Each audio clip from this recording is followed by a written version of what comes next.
My name is Oscar Larsson. I work with marketing at Cision, and I am honored to be joined here today by Barnaby Barron, Head of Analysis for our Insight Services.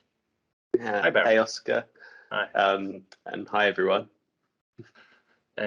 So today we're going to talk about measurement and measurement within PR and sort of current struggles and how we can sort of overcome those obstacles. And I wanted to start off with, I mean, it is so established the struggle of measurement within PR. Could you share your view on why it is hard for PR and comms to measure ROI? Yeah, absolutely. And I think it's something we hear a lot from customers, and I hear a lot from professionals within the communications industry, that measuring and probably more so demonstrating the value of your earned media communications is something that's really difficult. And I think the reason that it is so difficult is because of a couple things. Firstly, probably the fact that communications often exists much earlier in the funnel than something like marketing or advertising in particular would do, particularly for organizations selling a product. It may be the earned media, the PR, the communications that raises awareness for that product, that then ultimately means someone clicks on an advert to purchase that product. But that sale, if you will, or that return on investment is often attributed directly to the advertising, because it's really difficult to draw a causal link between that awareness and that click of an advert.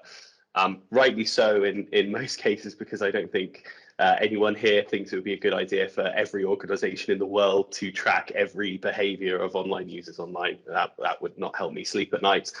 I think that's one of the first kind of things, that difficulty in drawing a causal link. And I think the other thing that can make it really difficult is the fact that earned media in particular is a very kind of complex, chaotic system.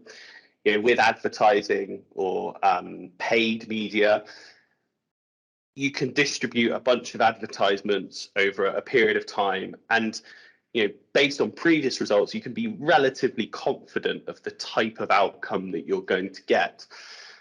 Whereas with earned media, there are so many other complex factors that can impact results. You may have the best campaign in the world, executed perfectly, and if a big news story breaks on the same day or the day before that campaign's going out, you might get really bad results just because all of the newspapers are talking about maybe some other big global world event, which we have seen more and more of in the past few years. So that then can make it really difficult to show return on investment, because sometimes there isn't a return on investment even when you've done everything right. So I think those two things are a couple of the big things that certainly make it more complex or more difficult to show return on investment on a communications campaign. Mm-hmm. And having those difficulties, I mean, looking at what you actually can measure, what would you suggest? What should you measure, and why? Yeah, great question. So I will often think about the different things that you can measure in a few different categories. So generally what you'll be starting with is kind of the outputs of what your activity is. So you'll undertake some engagement with journalists, you'll push press releases out, they engage with different influencers, giving them products, those different kind of typical activities that will be part of earned media, driving earned media content. That gives you an idea then of the types of results that you've got from a volume of articles, number of social posts, those kind of typical outputs, if you will. Then you kind of want to look at what the content of all of that is and kind of the quality of that. So once you've got an idea of the number of articles, the potential reach of those articles, you want to look at the quality of that content. So is it favorable? What topics is it discussing? Is it hitting your organization's key messages? That can really help you understand yeah, kind of the quality of content you're producing. I think most people would agree they'd rather have 50 articles which mention your organization in the headline, are strongly favorable, have great messaging in, than 100 articles which mention you once at the bottom of the article. So that kind of helps you tease those couple of bits apart. And then you kind of continue that journey to then start looking at things like engagement metrics. So how many times a particular article's been shared on social media is a great one. Tapping into things like your Google Analytics or Adobe Analytics to understand how many people are going from your earned media articles to your website, for example, is another. That really gives you an idea of, okay, not only have we got high quality content out there, but our audiences are starting to engage with that content. And then lastly, what you really want to try and do is start to look at kind of business outcomes or business objectives that you want to try and correlate with some of those things. So if, for example, you have a big PR campaign on a particular day or a particular week, looking at the volume of that, the quality, so the sentiment, messaging, delivery, looking at the engagement, like I said, and then does that correlate to increased visits to your website? Does it correlate to increased queries for sales opportunities? Does it correlate to increased phone calls to a phone line? Whatever it is that your business is really trying to drive. And that's where you can then start demonstrating that return on investment, where you're showing that your PR and comms activity is not just generating lots of noise and discussion, but it's also kind of materially impacting your business objectives and your business aims. And that will often require collaboration, partnership with other departments, whether that's the sales department, whether it's marketing department, whatever it is within the business. But often you'll need that kind of connective tissue because those business results will come from somewhere else within the business. Would you say that many brands, companies have gotten there already, or like in general, other common mistakes they do along the way? Yeah, I would say so. I've worked in this industry for about 10 years now, and certainly in that 10-year period, we've seen more and more organizations able to tie together that quite complex picture, pulling together that earned media data alongside business results, alongside other external data to really paint a picture of how is their comms performing and understanding what they could maybe do better to drive better results. But I would still say that the number of organizations who are kind of really in that sweet spot of doing that consistently and really efficiently and effectively are still probably in the minority. And there's still a lot of organizations who are, focused on kind of outdated vanity metrics, things like advertising value equivalency, which does not represent the value of earned media, and still have a little bit of a way to go to kind of really have a fully formed kind of communications insights program within their business. But we're certainly seeing organizations move in the right direction. But I think there's still a way to go through for those organizations through kind of internal evolution, through communicating the importance of comms internally, and working with vendors and external partners who can kind of help bring that knowledge and experience into those organizations. Mm-hmm. When measuring, let's say having one single return of investment metric, is that a good way to go, or should you diversify it? Yes, my opinion is that that's a bad way to go. I can see, and I have seen in the past, kind of situations where organizations fall into doing that, or senior leadership is pushing you to do that because, like I was talking about earlier, comms measurement is complicated. There are lots of different factors, lots of different metrics, and depending on what your aims and objectives are, the metrics that you might focus on could be different. So if you're a big B2C brand trying to sell products, you want more coverage, you want positive coverage, you want engagement. if you're a financial institution, a B2B one, then actually less coverage might be good for you. So those things can vary.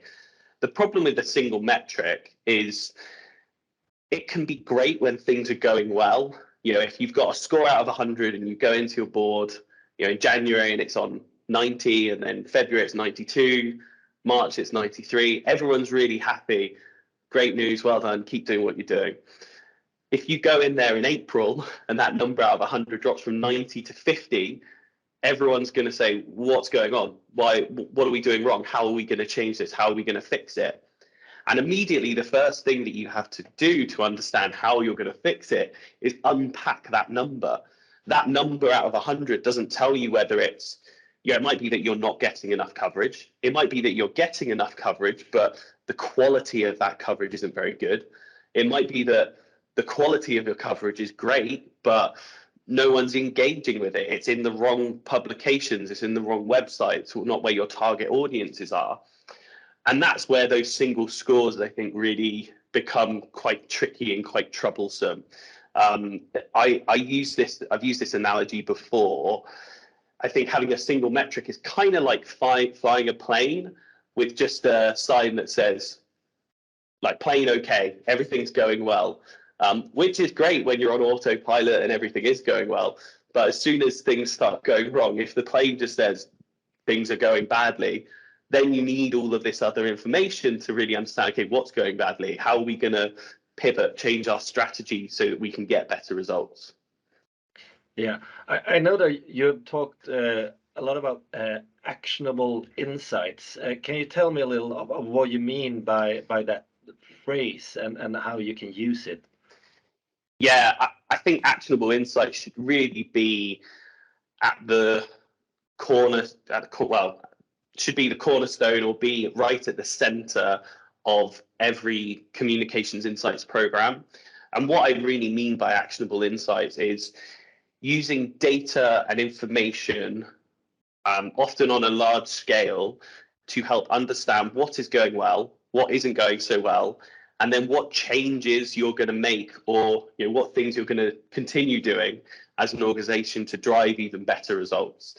And one of the things that I think is really interesting about actionable insights is they are certainly something that we frequently see within being used by organizations within businesses who have mature communications insights programs and businesses who are performing very well, to be honest. And I think what can be difficult with actionable insights is that often within the executive suite, they won't have a huge amount of knowledge and understanding of the comms world in the way that a head of comms or head of PR might. And a CFO or a CEO might just be focused on, okay, well, what does this mean, and how are we going to do better? How does this help us sell products? How does this improve our revenue? And I think what can often happen is there could be kind of a disconnect between maybe a head of comms and how they're communicating these insights to a senior stakeholder to make them actionable. And there's a great book that I read and I use quite a lot. I use quite a lot with our teams. It's by Nancy Duarte. It's called Data Story. And it's all about how you use data to drive action. So within that book, there's some research. I can't remember the university it's from, forgive me, but there's some research that basically found that the most effective thing when it comes to driving action is telling a story and engaging with your audience so they kind of understand the story. I think where people can often fall down, and I think that the reason this book resonated with me so well is because I'm very much a data person. I'm not a comms person. Like, the idea of phoning a journalist up and pitching a story to them terrifies me. The idea of looking at spreadsheets, looking at Power BI all day, that's what I love doing. So I would often fall into that trap of presenting just slides of data, lots of information, I think what this book kind of helped me understand is that less is more. And this is where communicators can really use their strength, because they are storytellers. And I think taking out those key nuggets of data and information, rather than having maybe 5 charts on a single slide with too much to look at, that's where their strength can really come in terms of, find a story that is compelling. For example, our audience engagement is low because the quality of our content is not where we want it to be. We should invest in creating more engagement, richer stories for our end users, for our consumers. And then you can have a single chart which maybe shows the social engagement for your company versus your competitors, if that's lower. And that's all you need to take to your executive board to tell that story really succinctly, really quickly of, this is what we need to do. And, an idea of how you do it, maybe investing more money with an existing agency, maybe consulting with a new agency to try a new type of campaign that's going to engage with your audience more, maybe doing more research to understand your audience better. So you can kind of tell us quick, succinct story where, in a couple of seconds, you can say, okay, our brand is the hero in this story. The hero is, misstepped slightly because they're not getting the results that they want. And this is what we need to do to course correct. And stories like that will engage particularly senior stakeholders much better than just going to a senior stakeholder and, saying, volume of content was good, quality was okay, but not where we want it to be, engagement needs to be better. Like that doesn't really help them understand where your part of the business is and what you need to kind of do to move forward. So I think, when it comes to really trying to drive actionable insights, kind of being as succinct as possible and having that clear story that you're communicating to your key stakeholders is really important. Yeah, and just in brief, I mean, you and the insights analysis team, what do you do to help customers generate these actionable insights? Yeah, great question. I think the most important thing is really trying to understand their business and the activity that they're undertaking, how that ladders up to their overall business objectives, and then how we should track and analyze that to help give data and information that informs what the comm strategy is, that hopefully then leads into the business strategy. And I say for us, and I say this to our internal team, I say this to our customers as well, we always want to feel like an extension of your team, and we want to feel like when your business wins, we feel that success as well, and we really have that kind of partnership. And yes, that generally means a better relationship for us and for the end customer. But to be honest, for all of our staff on the ground, it's just more interesting and more engaging to work on accounts where you really feel like you're part of that organization's team and that we're kind of winning together, as opposed to it being maybe a pure kind of vendor relationship where we kind of say, okay, here's the data, go ahead and try and find what you can that's relevant for you. So I think having that real partnership is really important for us within the Cision Insights team. Okay, Barnaby, thank you so much for sharing your insights. Hopefully they are actionable to you. They certainly are to me, working in things that I do. With that, I want to say thanks. If people want to reach out to you, Barney, how can they do it? Yeah, you can find me on LinkedIn. I'm easily findable. There aren't many Barnaby Barrons in the world.